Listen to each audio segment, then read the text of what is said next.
Hi guys, আজি মই বনোৱা কিছুমান ফ্ৰেম আপোনালোকক দেখাবলৈ গৈ আছোঁ। আপোনালোকে ভিডিঅ'টো এনজয় কৰক। এয়া এইবিলাক খিৰিকী ফ্ৰেম হয়, এয়া 6-3 ফ্ৰেম এইবিলাক। এইটো চাই লওক গাইজ, চিনি পাইছেনে? আৰু এইফালে এইবিলাক দৰ্জা হ'ব। এয়া এইবিলাক আহুকাঠ হয়, আহুকাঠেৰে তৈয়াৰ কৰি আছোঁ। এই বিল্ডিংটোৰে আমি ফ্ৰেম বনাই আছোঁ। এইফালে এইবিলাক ফাৰ্মাৰ তক্তা বাঁহ এইবিলাক পৰি আছে ইয়াতে।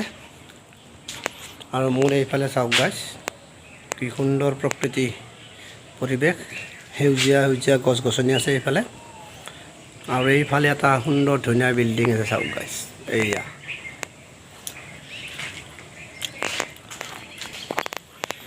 আৰু এইফালে এইবিলাক ফ্ৰেমত পাইমাৰ লগোৱা হৈছে। এইফালে এই পাইমাৰ মেইন পেইণ্টাৰ এইজনে হয়, টাইলক নজৰুল আলী। আৰু এইফালে এইবিলাক ফ্ৰেম ফিটিং হৈছে, এয়া দৰ্জাৰ ফ্ৰেম ইফালে লগোৱা হৈছে। এয়া ভাইজান দুজন আহি গ'ল, ৰফিক আৰু তফিক আহি গ'ল, এই চাই লওক। আপুনি কি কৰি আছে? আৰু এইফালে আছে, এইটো দৰ্জাৰ ফ্ৰেম হয়। এইফালে খিৰিকী লগোৱা হৈছে এইবিলাক, আৰু ইয়াতে হ'ব খিৰিকী। আৰু এয়া চিৰিজ মাৰি আছে এইবিলাক কাঠত, ডাইৰেক্ট চিৰিজ মাৰি কিনে ডাইৰেক্ট ফিটিং কৰি দিয়া হয়।